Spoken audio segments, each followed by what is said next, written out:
What's up everyone, and welcome back to the channel. So this week is actually exam week, so in this video I thought I might as well go ahead and show you what I do to study and what exams are like, or studying for exams are like in medical school. Obviously I can't show you the exams. So to give you guys a little bit of context, this is our last week of school, and last week we had our assessment, or at least I had my assessment on my physical exam skills. And if you're not familiar with what a physical exam is, it's basically those general things that a doctor does when you visit him for what they call a physical.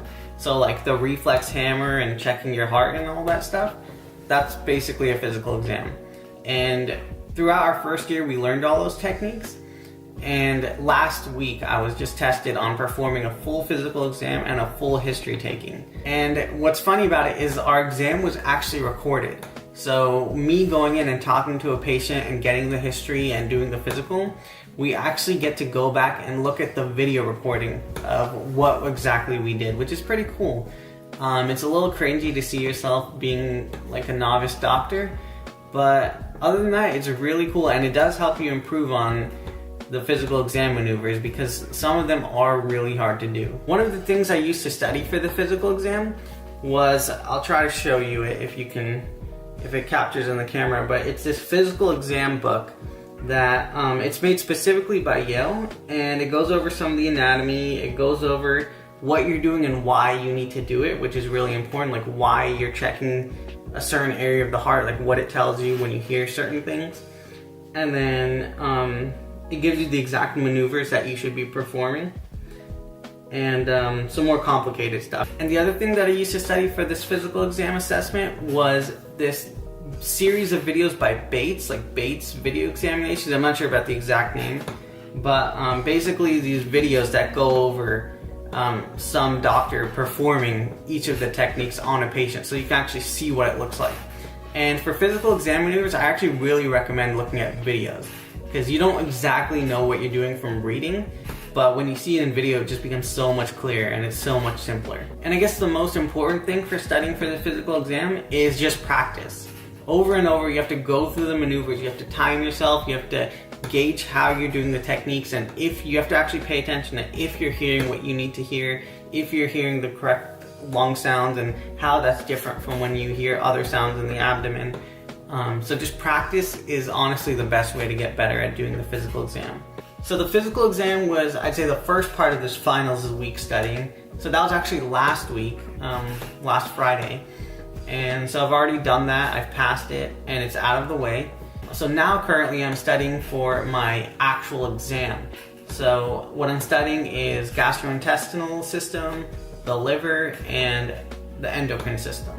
So what I highly recommend as the first thing you want to do is this website called Pathoma. And this website basically goes over the pathology of each system. So for example, in this block, I do this exocrine pancreas, gallbladder, and liver pathology section. And I'd also do this endocrine pathology section.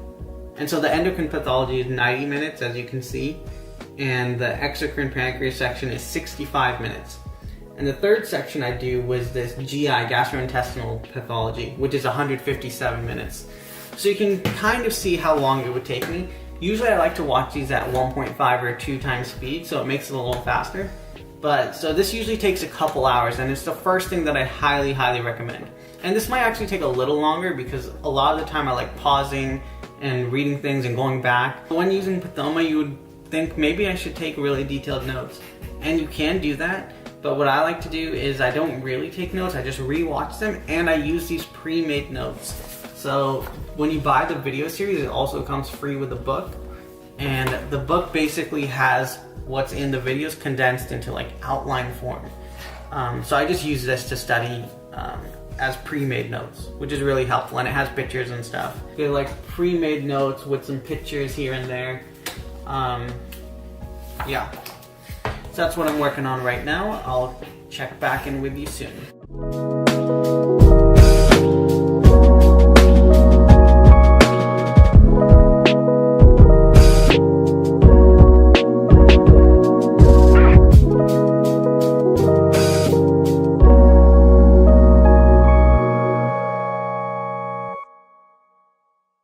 And to give you guys a little more more context of where I'm at with studying right now.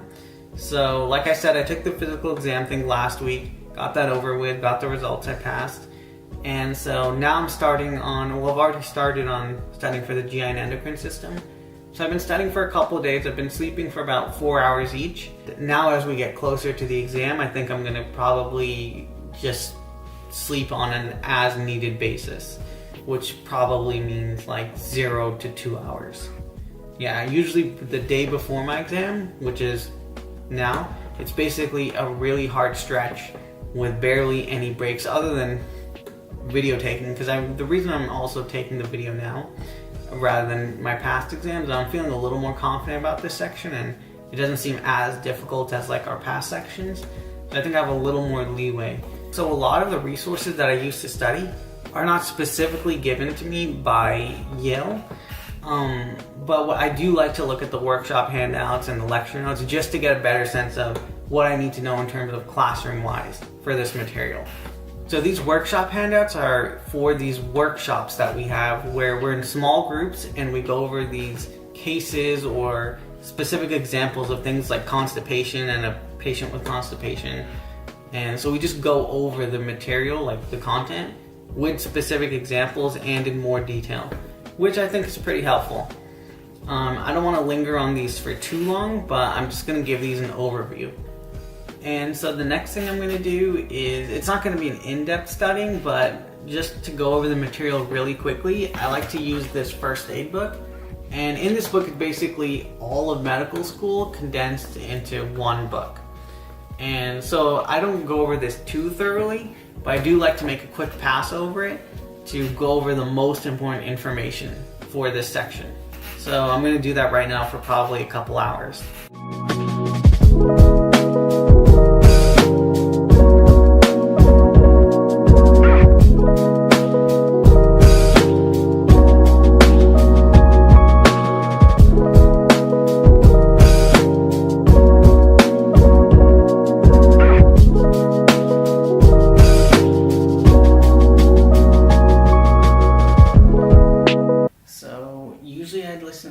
Or watch a quick video as a break, and because you guys are here, I'm just gonna not listen to the music and show a quick video to give me some energy. And check it out. So this is an NBA player and he's trying to draw a foul, and so he's faking his injury, which I just like watching it because it's funny how pathetic it is and forced.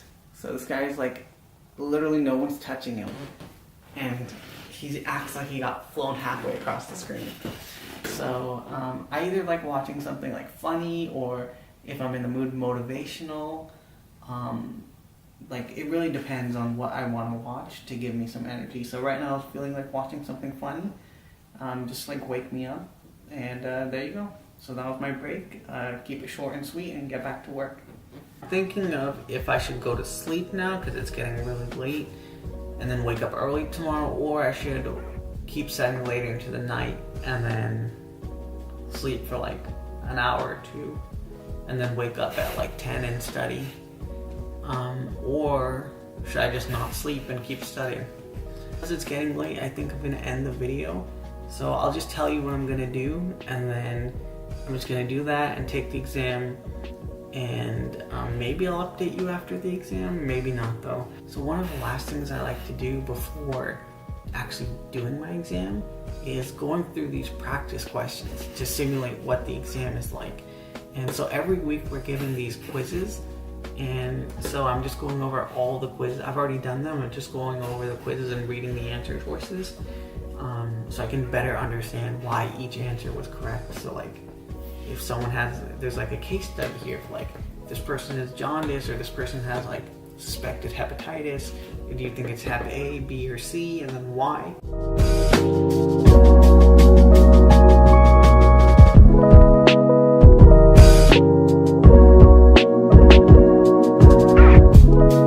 So tomorrow what I'm going to do before my exam is, like I said, I have the anatomy exam for 2 hours, and then I have the actual GI endocrine exam for 4 hours. But before that, I think the last thing I'm going to do is review a little bit more of my anatomy. I already did that earlier in the week, but I think I'm going to go over it one more time. What I like to do is use these Yale iBooks. and it's specifically made by Yale, I think, but they're really, really good at showing you like the structure on a cadaver. I would show you what that looks like, but I don't think I should. But I can show you like images, and I label everything really clearly. They're just really solid ways to learn anatomy, and firecracker anatomy, and like handouts, PowerPoints. But the iBooks are really helpful and really simple at labeling things. Obviously also online resources. Anyways, I think I'm calling it. Thanks for watching and sticking with me with this exam studying. Hopefully you passed your exams and you're enjoying your summer. I'll be joining you shortly, and I'll see you next time. Thanks for watching this video.